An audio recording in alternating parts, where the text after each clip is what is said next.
बंधुओं, मनुष्य बूढ़ा हो जाता है लेकिन उस पर पैसा, धन, दौलत का अद्भुत नशा बड़ा जबरदस्त छाया रहता है। इंसान बूढ़ा हो जाता है लेकिन उस पर पैसा, धन, दौलत का नशा छाया रहता है, और इसी को, पैसे को कमाने के लिए वो परिवार को भी भेजता है, खुद भी जाता है, पूरी जिंदगी लूटाता है। किस पर? कहीं मंदिर पर, कहीं चर्च में, कहीं मस्जिद पर, उस पत्थर पर, उस भगवान पर, उस मंदिर पर जिसको वो ईश्वर कहता है। न तो उसके बाप दादाओं ने देखा, न उसकी आने वाली संतान देख रही है, न वो खुद देख रहा है, न उसके दादा परदादाओं ने देखा, और न जाने उसकी कितनी पीढ़ियां चली गई, लेकिन देखा किसी ने नहीं। लेकिन फिर भी वो पूजा पाठ करता है, भजन करता है, सत्संग करता है। किस लिए? कि भगवान मिलेगा, आज नहीं तो कल मिलेगा। ये एक सट्टा जुआ लगा कर रात दिन पूजा पाठ करता है, रात दिन मंदिर जाता है, रात दिन मस्जिद जाता है, लेकिन मिलना जुलना कुछ होता नहीं है। ना उसके बाप दादाओं ने भी यही किया, उसकी आने वाली औलादें भी यही करेगी, भविष्य की आने वाली पीढ़ियां भी यही करेगी। उसके दादा परदादा ने भी यही किया, उस परदादा के परदादा ने भी यही किया, और उस परदादा के और नरदादा ने भी वही किया, लेकिन कोई देख नहीं पाया। और इतनी सी बात मनुष्यों को समझ में नहीं आती कि जो काम करेगा उसे खाने के लिए मिलेगा। लेकिन यही सोच करके कि धन आएगा, दौलत आएगी, इसलिए इंसान बूढ़ा हो जाता है, मरता है। जिंदगी भर, सारी जिंदगी भर मेहनत कर करके जीता है, एक मामूली सा घर नहीं बना सकता, अपने बच्चों को ढंग से पढ़ा लिखा नहीं सकता, और सारी जिंदगी किसान, गरीब और मजदूर बन करके जीता है। ना बच्चों का भविष्य बनाता है, ना परिवार को देखता है, बीबी फटे टूटे कपड़े में जी रही है, और इसलिए वो न खुद को जिंदगी भर पहचान नहीं पाता कि वो क्यों पैदा हुआ है, क्यों इस धरती पर आया है, किस लिए आया है। न खुद देख पाता है, न बच्चों को सिखा पाता है, रात दिन पूजा पाठ और मंदिर जाने में पूरा का पूरा वक्त बर्बाद कर देता है, और खुद को भी नहीं पहचानता। और बड़े अफसोस की बात है कि वो खुद को इंसान कहता है।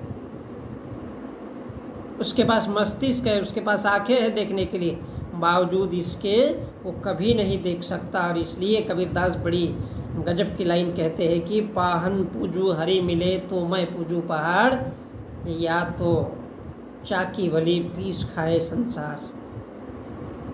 तो बंधुओं, कहीं ना कहीं इंसान जो गलती करता है इसलिए वो गरीब रहता है। एक वक्त आता है, लेकिन इंसान बुद्धि, दिमाग और आंखें रहने के बावजूद भी अगर नहीं सुधरता, वो खुद नहीं जानता कि वो इंसान है। हम जानवरों को देखते हैं, जानवर भी वही करते हैं। पशु पक्षी कम से कम थोड़ा बहुत दिमाग का इस्तेमाल कर लेते हैं, इसलिए घर बनाते हैं। पशु पक्षी उन पेड़ों पर लटकते हुए घर बनाते हैं, लेकिन जानवर कभी घर नहीं बनाता, क्योंकि वो दिमाग का इस्तेमाल नहीं करता है, क्योंकि बुद्धि ही नहीं है। लेकिन हम इंसान होकर के अगर अपनी बुद्धि नहीं लगा सकते कि हमको घर परिवार देखना है, अपने बच्चों का भविष्य देखना है, कहीं बेटी की पढ़ाई लिखाई देखना है, कम से कम बेटी को इतना तो लायक बनाओ कि वो एंड स्वान जो भी फैसला चुने ये उसकी मर्जी है, लेकिन उसे इतना तो पढ़ा लिखा दो। और यही वजह है कि इंसान बूढ़ा हो जाता है, लेकिन गरीब का गरीब मरता है, न घर बना पाता है, और सारी जिंदगी किसान, गरीब, मजदूर बन करके फटी टूटी चड्डी पे जी लेता है।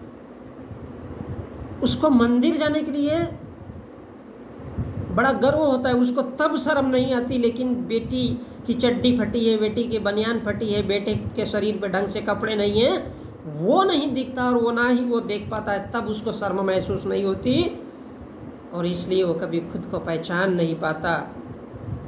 और धन्य है वो इंसान जो खुद को इंसान कहता है। और इसलिए राधा यानी उच्च वर्णीय, उच्च जाति की स्त्री सिर्फ सेक्स के लिए पैदा होती है। जो धन दौलत देगा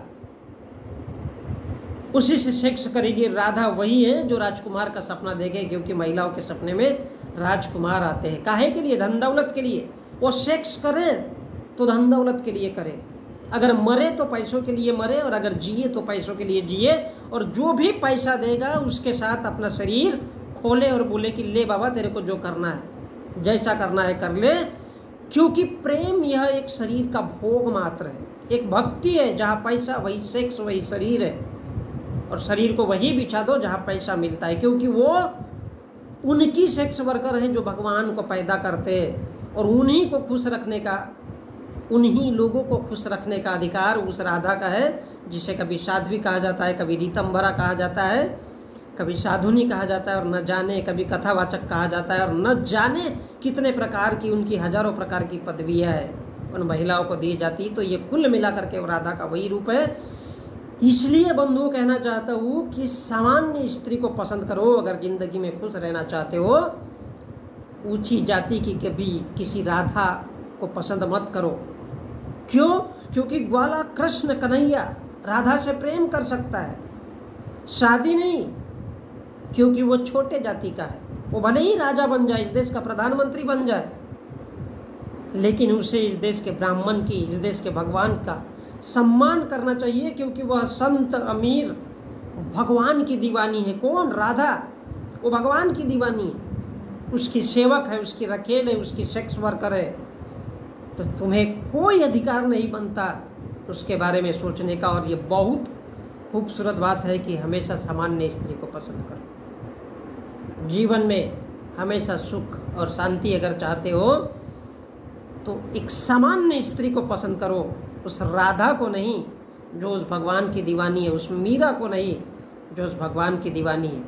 वो भगवान की दीवानी नहीं है, वो उसकी सेक्स वर्कर है, उसकी रखेल है, क्योंकि वो उसके लिए बनाई गई है।